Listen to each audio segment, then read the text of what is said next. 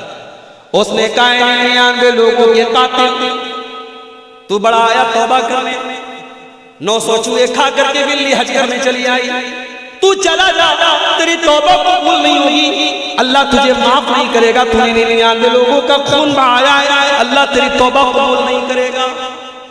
اس نے کہا ایسی بات، اگر میری توبہ اللہ قبول نہیں کرے گا تو چلو ایک گناہ میں اور کر دیتا ہوں۔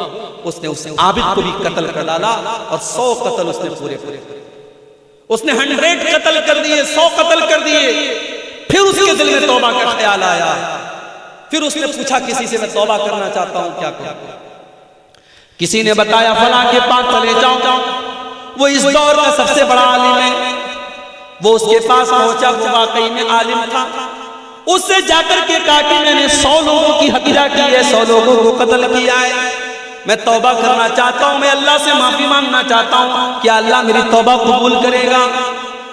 اس عالم نے جواب دیا من یحول بینک و بین اللہ، اگر تو توبہ کرنا چاہتا ہے، اگر تو اللہ سے معافی مانگنا چاہتا ہے، تو کون تیرے بیچ میں اور اللہ کے بیچ میں رکاوٹ بن سکتا ہے؟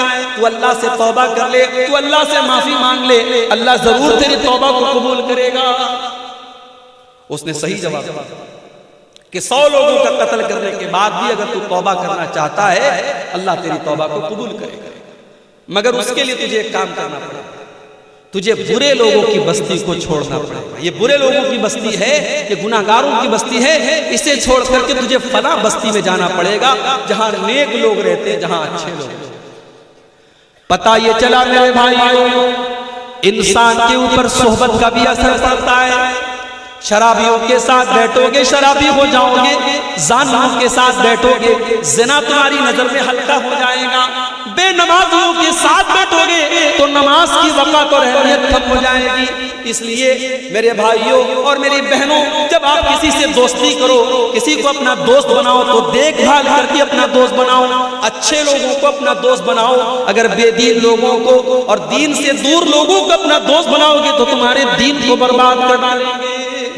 صحبت کا بڑا اثر ہے۔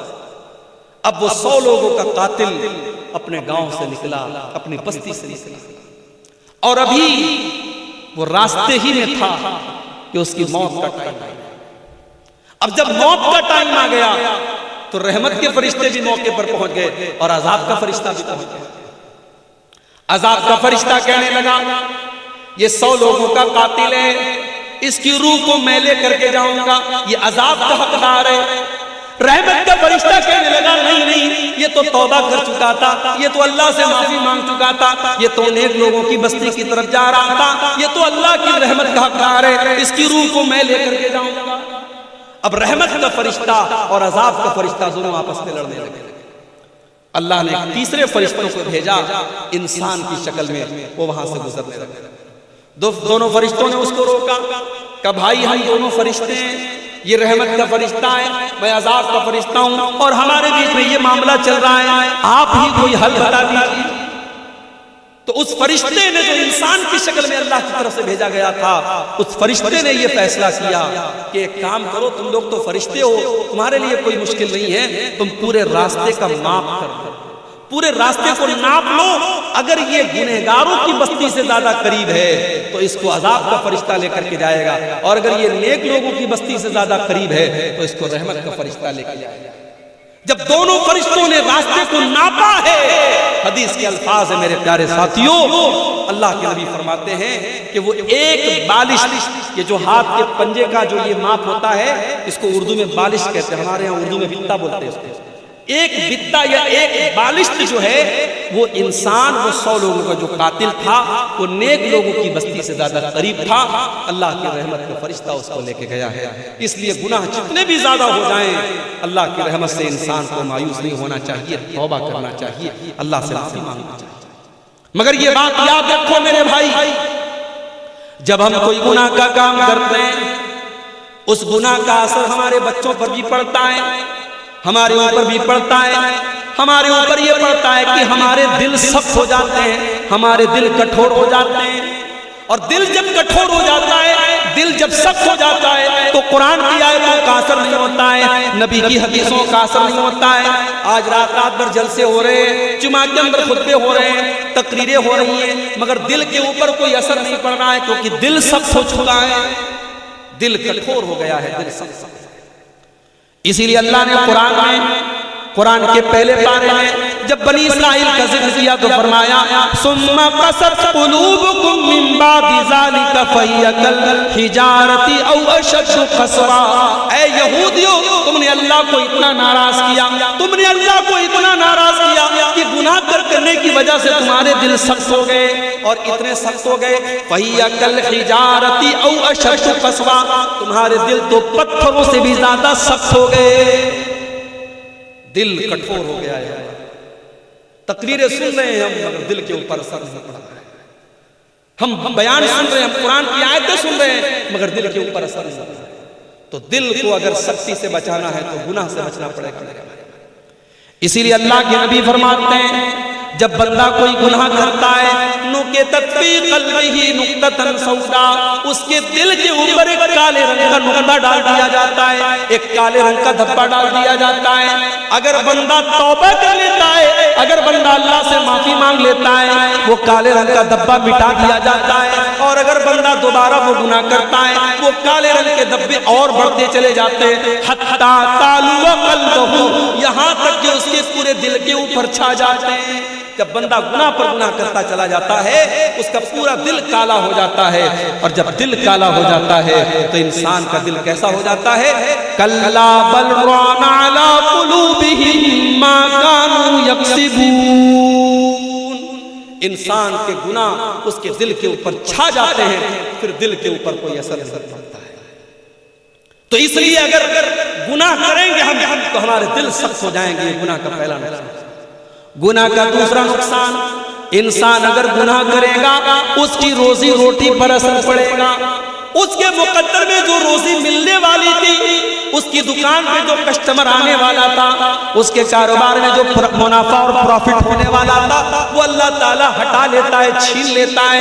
ان العبد لیحرم الرزق بذنب یصیبہ، بندہ اپنے گناہ کی وجہ سے اپنی روزی روٹی سے محروم کر دیا جاتا ہے، انسان کی روزی روٹی پر اثر پڑتا ہے۔ اسی لیے اگر انسان نیکی کا راستہ اختیار کرے گا، تقوی کا راستہ اختیار کرے گا، تو اللہ اس کو روزی روٹی کے دروازے بھی اس کے لیے کھول دے۔ وَمَن يَتَّقِ اللَّهَ يَجْعَل لَّهُ مَخْرَجًا وَيَرْزُقْهُ مِنْ حَيْثُ لَا يَحْتَسِبُ، جو اللہ سے ڈرے گا اللہ تعالیٰ اس کے لیے ضرور کوئی نہ کوئی راستہ نکالے گا، اور اللہ وہاں سے روزی دے گا، انسان سوچ بھی نہیں سکتا کہ کہاں سے روزی آ رہی ہے، روزی کے راستے کھول دے گا اللہ تعالیٰ۔ آج ہمارا نوجوان کہتا ہے شیخ صاحب نوکری نہیں ملی، شیخ صاحب بزنس کر رہے ہیں۔ ابھی ہمارے ایک دوست آئے بنارس میں، میرے گھر پہ ملنے کے لیے آئے، بولے شیخ صاحب جو بزنس میں کرتا ہوں لاس ہو جاتا ہے، جو کاروبار کرتا ہوں نقصان ہو جاتا ہے، مجھے لگ رہا ہے کسی نے میرے کاروبار پر جادو کر دیا ہے، میرے بزنس پر بندش کر دی ہے، مجھے لگ رہا ہے میرے کاروبار کو کسی نے روک دیا ہے۔ تو میں نے ان کو سمجھایا میں نے کہا پہلے آپ غور کیجیے، کہیں ایسا تو نہیں کوئی گناہ کا کام ہو رہا ہے گھر کے اندر، کوئی اللہ کو ناراض کرنے والا کام تو نہیں ہو رہا ہے؟ اگر انسان گناہوں کی دنیا میں اور گناہوں کے دلدل میں اگر پڑا ہے، گھر میں زنا ہو رہا ہے، گھر میں بے حیائی ہو رہی ہے، گھر میں گانا بج رہا ہے، گھر میں اللہ کو ناراض کیا جا رہا ہے، تو آپ کے بزنس پر اور آپ کے کاروبار پر اس کا برا اثر پڑے گا بھائی، کیونکہ اللہ کے نبی فرماتے ہیں ان العبد لیحرم الرزق بذنب یصیبہ، بندہ اپنے گناہ کی وجہ سے اپنی روزی سے محروم ہے۔ اور اللہ تعالیٰ کا کلام سچا ہے، اللہ کبھی جھوٹ نہیں بولتا۔ اللہ نے قرآن میں فرمایا وَلَوْ أَنَّا أَهْلَ الْقُرَىٰ آمَنُوا وَاتَّقَوْا لَفَتَحْنَا عَلَيْهِمْ بَرَكَاتٍ مِّنَ السَّمَاءِ وَالْأَرْضِ، اگر یہ بستی والے، اگر یہ گاؤں والے، اگر یہ ایمان والے بن جائیں، یہ اگر متقی اور پرہیزگار بن جائیں، تو ہم آسمان و زمین کی برکت کے دروازے ان کے اوپر کھول دیں گے، برکتوں کے دروازے کھل جائیں گے میرے بھائی۔ صحابہ کو دیکھو، صحابہ نے چھوٹا چھوٹا بزنس کیا۔ ابھی ممبئی سے میرے پاس فون آیا، 28 تاریخ کو میرا پروگرام ہے ممبئی میں، وہاں سے فون آیا مولوی صاحب اگر آپ کو موقع ملے تو ذرا بزنس اور تجارت پر بولیے۔ آج ہماری قوم کے لوگ تجارت میں بہت پیچھے ہیں، تھوڑا بزنس اور تجارت پر بولیے۔ میرے بھائیو، بزنس میں بڑی برکت ہے، تجارت میں بڑی برکت ہے۔ ایمانداری کے ساتھ اگر آپ بزنس کریں گے اللہ برکت دے گا، لیکن ہاں حرام چیز کا کاروبار کریں گے، حرام چیز کا بزنس کریں گے، ہو سکتا ہے آپ کا مکان بہترین بن جائے، ہو سکتا ہے آپ کے گھر میں ٹائلز لگ جائیں، ہو سکتا ہے آپ کے گھر میں ماربل بچ جائے، ہو سکتا ہے آپ بہت پیسے کما لیں، مگر اس پیسے میں برکت نہیں ہوگی، اور آج نہیں تو کل آپ کو پچھتانا پڑے گا۔ اس لیے جب بزنس کرو تو پتہ کرو میں جو بزنس کرنے جا رہا ہوں یہ صحیح ہے کہ نہیں ہے، یہ حلال ہے کہ نہیں ہے۔ آج ہماری پرابلم یہ ہے ہم بزنس جب کرنے لگتے ہیں، بزنس شروع کر دیتے ہیں، اس کے بعد ہم مولوی صاحب سے پوچھتے ہیں مولوی صاحب یہ بزنس میں نے شروع کر دیا ہے، یہ صحیح ہے کہ نہیں ہے۔ اب ہم مولوی صاحب سے فتویٰ نہیں پوچھ رہے ہیں، ہم مولوی صاحب کے منہ سے اگلوانا چاہتے ہیں کہ مولوی صاحب کہیں سے کوئی راستہ نکال دے کہ یہ صحیح ہے۔ اگر مولوی صاحب نے کہہ دیا نہیں یہ غلط ہے تو ہمیں لگے گا کہ یہ مولوی تو ہمارا دشمن ہے، یہ تو ہمارے کاروبار کے پیچھے پڑا، ہم دوسرے مولوی کو پکڑیں گے، تیسرے مولوی کو پکڑیں گے، اور ہم کوشش کریں گے کہیں سے ہمارے من کی بات نکل جائے۔ ہم فتویٰ کم پوچھتے ہیں اور مولوی کے منہ سے اپنے من کا جواب نکلوانے کی زیادہ کوشش کرتے ہیں۔ میرے بھائی اگر آپ ایماندار ہوتے تو کاروبار شروع کرنے سے پہلے آپ مولوی صاحب سے پوچھتے مولوی صاحب میں یہ کاروبار کرنا چاہتا ہوں، یہ صحیح ہے کہ نہیں ہے، یہ جائز ہے کہ نہیں ہے۔ اسی لیے حضرت عمر فاروق جب مدینہ کے مارکیٹ میں جاتے تھے تو صحابہ سے کہتے تھے ہمارے مارکیٹ میں وہی کاروبار کرے گا جو حلال حرام کو جانتا ہے، جو جائز ناجائز کو جانتا ہے، جو صحیح اور غلط کو جانتا ہے، وہی کاروبار کرے گا، ہر کوئی کاروبار نہ کرے۔ میرے بھائی کاروبار میں بڑی برکت دی ہے اللہ تعالیٰ۔ جب اللہ کے نبی مدینہ پہنچے، بڑے غور سے سننا میرے بھائی، جب اللہ کے نبی مدینہ پہنچے آپ کو پتا تھا مکہ کے مہاجر بیچارے بے سہارا ہیں، ان کے پاس ابھی کوئی بزنس نہیں ہے، ان کے پاس ابھی کوئی گھر نہیں ہے۔ آپ نے مدینہ کے انصاری صحابہ کو اور مکہ کے مہاجر صحابہ کو نام لے لے کر کے بھائی بنا دیا، ایک ایک کا نام لے لے کے بھائی بنایا۔ یہ مدینہ کا انصاری ہے، یہ مکہ کا مہاجر ہے، یہ دونوں ایک دوسرے کے بھائی بھائی ہیں۔ دونوں کا ہاتھ اٹھا کر کے اللہ کے نبی نے بھائی چارہ کرا دیا۔ حضرت عبد الرحمن ابن عوف جو مکہ میں بزنس کیا کرتے تھے، تجارت کیا کرتے تھے، اپنی سارے بزنس کو چھوڑ کر کے وہ بیچارے خالی ہاتھ آئے تھے۔ اللہ کے نبی نے ان کو حضرت سعد بن ربی کا بھائی بنا دیا۔ حضرت سعد بن ربی آئے اپنے بھائی کے پاس، کہا عبد الرحمن آپ میرے بھائی، نبی نے آپ کو میرا بھائی بنایا ہے، اے عبد الرحمن یہ میرا گھر ہے، آج سے میں 2 حصے کر دیتا ہوں، آدھا آپ لے لیجیے آدھا میں۔ یہ سگے بھائی نہیں تھے، نبی کی زبان سے بس نبی نے بھائی بنا دیا۔ آج تو انسان اپنے سگے بھائی کا حق مارنے کو تیار ہے، اپنی سگی بہن کا حق مارنے کو تیار ہے۔ باپ مر گیا، باپ کی پراپرٹی میں بہن کا بھی حق بنتا ہے، بہن نے آ کر کے کہا بھیا باپ کی پراپرٹی میں میرا بھی حق ہے، مجھے دے دو۔ بھائی نے بڑے غصے میں کہا تیری شادی ہوئی تھی، 2 لاکھ روپے کا خرچ آیا تھا، 3 لاکھ کا خرچ آیا تھا، زیور میں نے بنوایا تھا، جہیز کا انتظام میں نے کیا تھا، اگر تم مجھ سے اپنے باپ کا ترکہ مانگتی ہے تو چلی جا، آج کے بعد بھائی بہن کا کوئی رشتہ نہیں رہے گا۔ بہن نے حق مانگا نہیں کہ بھائی نے بہن سے رشتہ۔ میرے بھائیوں، اسلام نے یہ حق دیا ہے بہن کو، اللہ نے یہ حق دیا ہے بہن کو۔ باپ کی پراپرٹی میں جیسے بیٹے کا حق ہے ویسے بیٹی کا حق ہے۔ آپ کے چہرے پر ماشاءاللہ بڑی لمبی لمبی داڑھی ہے، آپ کی پیشانی پر سجدے کا نشان ہے، اور آپ اپنی بہن کا حصہ اگر ڈکار گئے ہیں اور اپنی بہن کا حصہ کھا گئے ہیں تو کل قیامت کے دن اللہ کی بارگاہ میں جواب دینے کے لیے تیار ہے۔ اللہ کیا پوچھا جائے گا، تو نے اپنی بہن کا حق کیوں مارا، تو نے اپنی بہن کا حصہ کیوں اس کو کیوں کھا؟ آج حالات یہ ہیں، آج لوگ اپنی بہنوں کا حق مار لیتے ہیں۔ آپ غور کیجئے کہ کس طریقے سے آج ہماری روزی روٹی پر اثر ہو رہا ہے۔ یہاں ہماری بن عوف کو نبی نے بھائی بنایا ہے، سگے بھائی نہیں ہیں، نبی کی زبان سے بھائی بھائی بنے ہیں۔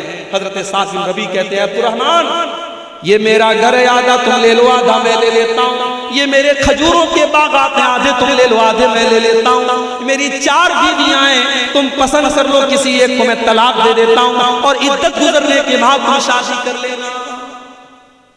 بیوی تک دینے کو تیار ہو کہ تم نئے آئے ہو، ابھی تم کو مدینہ میں رشتہ نہیں ملے گا، شادی ہونا مشکل ہے، میں گھر بھی دے دیتا ہوں، گھر والی کا بھی انتظام کر دیتا ہوں، میری کسی بیوی کو پسند کرو میں طلاق دے دیتا ہوں، عدت گزر جائے تو نکاح۔ ہمیں سن کر تھوڑا عجیب لگ رہا ہے اپنی بیوی کو طلاق دینے کی بات کر، مگر یہ تھا ان کے دل کی یہ بات، ان کے دل اتنے بڑے تھے، اس سماج میں یہ عیب کی بات نہیں تھی، اپنے بھائی کے لیے اپنا سب کچھ قربان کرنے کو تیار تھا۔ لیکن حضرت عبد الرحمن بھی بڑے خوددار آدمی تھے، بڑے خوددار آدمی تھے، انہوں نے کہا نہیں اے سعد بن ربیع، اللہ تیرے مال میں برکت دے، تیرے پریوار میں برکت دے، مجھے تیرا گھر نہیں چاہیے، مجھے تیرا بزنس نہیں چاہیے، اللہ تیرے پریوار میں اور برکت دے، تیرے روزی روٹی میں اور برکت دے، مجھے بس بزنس کرنا ہے، مجھے مارکیٹ کا پتہ بتا۔ میرے پیارے ساتھیوں، حضرت عبد الرحمن بن عوف نے مدینہ کے ایک مارکیٹ سے کھجور، گھی کا اور پنیر کا بزنس شروع کیا۔ گھی اور پنیر کا بزنس انہوں نے چند پیسوں سے شروع کیا، اور کچھ ہی دنوں میں اتنی برکت اللہ تعالیٰ نے ان کے کاروبار میں دے دی، اتنی دولت ان کے پاس آ گئی، اتنا پیسہ ان کے پاس ہو گیا کہ انہوں نے جب شادی کی تو اپنی بیوی کو مہر میں انہوں نے کھجور کی گٹھلی کے برابر سونا دے دیا۔ اور جب نبی نے ان کے کپڑے پر زردی کا نشان دیکھا اور نبی نے پوچھا کہ عبد الرحمن کیا تم نے شادی کی ہے؟ کہا کہ ہاں اللہ کے نبی میں نے شادی کی ہے۔ تو اللہ کے نبی نے پوچھا کہ اپنی بیوی کو تم نے مہر میں کیا؟ نبی نے پوچھا کہ عبد الرحمن تم نے اپنی بیوی کو مہر میں کیا دیا؟ ہمارے ہاں جب کسی لڑکے کی شادی ہوتی ہے تو لڑکے سے پوچھا جاتا ہے تجھے جہیز میں کیا ملا، 4 ویلر ملی کہ 2 ویلر ملا، واشنگ مشین ملی کہ فریج ملا، کیا کیا ملا؟ ہم لڑکے سے یہ پوچھتے ہیں۔ یہاں اللہ کے نبی عبد الرحمن سے پوچھ رہے کہ عبد الرحمن تو نے اپنی دلہن کو مہر میں کیا دیا؟ کہا اللہ کے نبی میں نے کھجور کی گٹھلی کے برابر سونا دیا ہے۔ آپ نے فرمایا اس کا مطلب کہ تمہارے پاس پیسہ ہے، تم مضبوط ہو، ولو لشاتن، تو تم ولیمہ کرو، چاہے تمہیں ایک بکری ہی کا ولیمہ کرنا پڑے لیکن تم ولیمہ کرو۔ میرے پیارے ساتھیوں، کاروبار میں اللہ تعالیٰ بہت برکت دیتا ہے۔ اگر ہم گناہوں سے بچیں گے اللہ ہمارے کاروبار میں برکت دے گا، مگر ہم جھوٹ بولیں گے، بے ایمانی کریں گے، چوری کریں گے، کاروبار میں فراڈ کریں گے تو کان کھول کر کے سن لو، اللہ کے نبی فرماتے ہیں وہی قد برکت بیعہما، جس کاروبار میں فراڈ کیا جائے، دھوکہ کیا جائے، اس کاروبار کی برکت کو اللہ تعالیٰ چھین لے۔ اور آگے گناہ کرنے کا ایک نقصان اور ہوتا ہے، گناہ کرنے والا قیامت کے دن اندھا بنا کے اٹھایا جائے گا۔ وَمَنْ أَعْرَضَ عَنْ ذِكْرِي فَإِنَّ لَهُ مَعِيشَةً ضَنكًا، جو ہمارے ذکر سے منہ موڑے گا، جو ہمیں یاد نہیں کرے گا، جو ہم کو ناراض کرے گا، ہم اس کی زندگی کو پریشانی والی اور بے چینی والی زندگی بنا دیں گے۔ اس کی زندگی میں سکون نہیں ہوگا، اس کی زندگی میں شانتی نہیں ہوگی، اس کی زندگی میں چین نہیں ہوگا، اس کی زندگی بے سکونی والی ہو جائے گی، ڈپریشن کا شکار ہوگا۔ دولت بہت ہوگی مگر راتوں میں اس کو نیند کی گولیاں لینی پڑیں گی تب جا کر اس کو نیند آئے گی۔ اس کے گھر میں کھانے کی کمی نہیں ہوگی مگر چائے بنے گی تو کہے گا صاحب میری چائے میں چینی مت ڈالنا، مجھے شوگر ہو گیا ہے۔ چکن بنے گا تو کہے گا مجھے چکن مت دینا، مجھے شوگر ہو گیا ہے۔ ایک چیز کھائے گا تو 10 چیزوں سے پرہیز کرے گا، اتنی بیماریوں میں اللہ تعالیٰ ڈال دے گا۔ وَمَنْ أَعْرَضَ عَنْ ذِكْرِي فَإِنَّ لَهُ مَعِيشَةً ضَنْكًا۔ اگر مجھے بھول جاؤ گے، اگر مجھے یاد نہیں کرو گے، ہم تمہاری زندگی کو پریشانیوں والی زندگی بنا دیں گے۔ وَنَحْشُرُهُ يَوْمَ الْقِيَامَةِ أَعْمَىٰ، اور قیامت کے دن ہم تمہیں اندھا بنا کر کے اٹھائیں گے۔ دنیا میں بڑا اچھا دیکھتا تھا، چشمہ بھی نہیں لگاتا تھا، مگر قیامت کے دن اندھا بنا کے اللہ تعالیٰ بتائے گا۔ قال رب لم حشرتنی اعمی وقد كنت بصیرا، کہے گا اے اللہ میں تو دنیا میں اچھا بھلا دیکھا کرتا تھا، تو نے مجھے اندھا بنا کے کیوں اٹھایا؟ اللہ فرمائے گا کذالک اتتک آیاتنا فنسیتها وکذالک اليوم تنسی۔ میرے بندے تو ہماری آیتوں کو دیکھ کر کے اگنور کر دیتا تھا، نظر انداز کر دیتا تھا، آج ہم تجھے اگنور کر دیں گے، نظر انداز کر دیں گے۔ تو گناہوں کے یہ نقصانات ہیں۔ اب آئیے ہم تقریر کے دوسرے پارٹ کی طرف آتے ہیں۔ وہ کون سے گناہ ہیں جن کو شریعت نے بڑے بڑے گناہ قرار دیا ہے؟ اللہ کے نبی کے پاس ایک صحابی آیا، کہا اے اللہ کے نبی ایو الذنب اعظم، سب سے بڑا گناہ کیا ہے؟ سب سے بڑا گناہ کیا ہے؟ آپ نے فرمایا ان تجعل للہ ندا وہو خلقک، سب سے بڑا گناہ یہ ہے کہ تم اللہ کے برابر کسی کو ٹھہراؤ۔ کرسمس کا تہوار آیا، کل میں کلکتہ میں تھا، کلکتہ ایئرپورٹ سے اترا، مجھے ہاوڑا اسٹیشن جانا تھا، میں بائک کے اوپر جا رہا تھا، راستے میں دیکھا بہت بڑا ٹینٹ لگا ہوا ہے اور بہت بڑی بڑی لائٹیں لگی ہیں اور کرسمس کا تہوار منایا جا رہا ہے، اور وہ تہوار منانے والا کوئی غیر مسلم نہیں ہے، مسلمان ہے۔ اس علاقے کا جو ایم ایل اے ہے، اس علاقے کا جو ایم پی ہے، وہ بیچارہ لوگوں کو خوش کرنے کے لیے کرسمس منا رہا ہے۔ میں کہتا ہوں ایسی پالیٹکس اور ایسی راجنیتی ہمیں نہیں کرنی ہے، جس پالیٹکس کے چکر میں اور جس راجنیتی کے چکر میں اپنے دین اور ایمان سے ہمیں ہاتھ دھونا۔ ہمیں نہیں چاہیے ایسے ایم پی، ہمیں نہیں چاہیے ایسے ایم ایل اے جو اپنی توحید اور اپنے ایمان کا سودا کرنے والے۔ کرسمس منائیں، ہمارے نوجوان لڑکے جو کالجوں میں پڑھتے ہیں، جو ہماری نوجوان لڑکیاں کالجوں میں پڑھتی ہیں، یہ فیس بک کے اوپر بیچارے اپنے آپ کو بہت شانتی پریہ ثابت کرنے کے لیے 25 دسمبر کو یہ فیس بک پر لگاتے ہیں merry Christmas to all brothers and sisters. کیا کہتے ہیں؟ میری کرسمس، کرسمس کی مبارکباد دے رہے ہیں۔ تیرے بقرعید کا تہوار آیا تو کسی عیسائی نے بکرا تو نہیں کاٹا، تیری عید کا تہوار آیا تو کسی عیسائی نے آ کر کے تیری عیدگاہ میں 2 رکعت نماز تو نہیں پڑھی، تجھے بڑی خوشی ہے اس کے کرسمس منانے؟ تجھے معلوم ہے یہ کرسمس کا تہوار کیوں منایا جا رہا ہے؟ کرسمس کے تہوار کے اوپر یہ عقیدہ رکھا جاتا ہے، یہ عیسائی یہ عقیدہ رکھتے ہیں کہ اللہ تعالیٰ کو بیٹا پیدا ہوا ہے، وہ عیسیٰ مسیح کو اللہ کا بیٹا مانتے ہیں، اور یہ عقیدہ رکھتے ہیں کہ آج کے دن اللہ تعالیٰ کو بیٹا پیدا ہوا ہے۔ اے مسلمان، تیرے اللہ کو گالی دی جا رہی ہے، تیرے اللہ کو برا بھلا کہا جا رہا ہے، تیرے رب کو برا بھلا کہا جا رہا ہے، اور تو کرسمس کی مبارکباد دے رہا ہے۔ تیرا عقیدہ تو یہ نہیں ہونا چاہیے۔ تیرا عقیدہ تو قرآن کی سب سے چھوٹی سورت میں بتا دیا گیا، قل هو اللہ احد اللہ الصمد لم یلد ولم یولد ولم یکن له کفوا احد۔ اے نبی آپ کہہ دیجئے اللہ ایک ہے، اللہ بے نیاز ہے، اللہ کا کوئی بیٹا نہیں اور اللہ کسی کا بیٹا نہیں، ولم یکن له کفوا احد، اور اللہ کے برابر کوئی نہیں۔ اللہ کا بیٹا بنایا جا رہا ہے اور تو ہے میری کرسمس بول رہا ہے، تو مبارکباد دے رہا ہے۔ اور بنگال کی پولیٹکس میں یہ بہت زیادہ ہوتا ہے، میں دیکھ رہا ہوں غیر مسلموں کے تہوار ہوتے ہیں، ان کے مذہبی دیوی دیوتاؤں کے فوٹو لگا لگا کر کے ہمارے یہ مسلمان جو لیڈرز ہوتے ہیں یہ ان کو شبھ کامنائیں دیتے ہیں۔ وہ کہتے ہیں صاحب پولیٹکس سے کرنا پڑتا ہے، پولیٹکس کے نام پر اگر آپ کو اپنے دین اور اپنی توحید سے کمپرومائز کرنا پڑے تو ایسی پولیٹکس سے آپ توبہ کر لیجئے میرے بھائی، نہیں کرنی چاہیے۔ اسلام کے اندر دو رنگی نہیں ہے، اسلام کے اندر دوگلا پن نہیں ہے، اسلام توحید والا مذہب ہے۔ اگر آپ اسلام کو مانتے ہیں تو توحید سے کبھی کمپرومائز نہیں کیجیے۔ اللہ کے پیارے نبی کے پاس آفر آیا، مکہ کے کافروں نے آفر دیا، اے محمد صلی اللہ علیہ وسلم ہم آپ کو ایک بڑا بہترین آفر کرتے ہیں، ایک دن آپ ہمارے بتوں کے آگے سجدہ کیجئے، ہم ایک دن آپ کے اللہ کے آگے سجدہ کریں گے، ایک دن آپ ہماری مذہب پر ہمارے مذہب کو فالو کیجئے اور ایک دن ہم آپ کے مذہب کو فالو کریں گے۔ بڑا اچھا آفر، بیچ کا راستہ نکالا گیا۔ جیسے آج کے زمانے میں بہت سارے مسلمان کہتے ہیں کہ بھائی اسلام بھی ایک مذہب ہے، کرسچینٹی بھی ایک مذہب ہے، جوئزم بھی ایک مذہب ہے، ہندوازم بھی ایک مذہب ہے، سارے مذہب ایک ہے، راستے الگ الگ ہے، منزل ایک ہے۔ معاف کرنا میرے بھائی، یہ عقیدہ اسلام کا عقیدہ نہیں۔ اسلام کا عقیدہ یہ نہیں ہے کہ سارے راستے الگ الگ ہے، منزل ایک ہے۔ اسلام کا راستہ یہ ہے منزل بھی ایک ہے اور راستہ بھی ایک ہے، اور وہ راستہ اللہ کا راستہ ہے، وہ راستہ رسول کا راستہ ہے، وہ راستہ اسلام کا راستہ ہے۔ وَمَن يَبْتَغِ غَيْرَ الْإِسْلَامِ دِينًا فَلَن يُقْبَلَ مِنْهُ، جو اسلام کو چھوڑ کر کے کوئی اور راستہ اپنائے گا، اس کے مذہب کو اللہ تعالیٰ قبول نہیں کرے گا، سویکار نہیں کرے گا۔ وَهُوَ فِي الْآخِرَةِ لَمِنَ الْخَاسِرِينَ، اور آخرت میں وہ خسارہ اٹھانے والوں میں سے ہوگا۔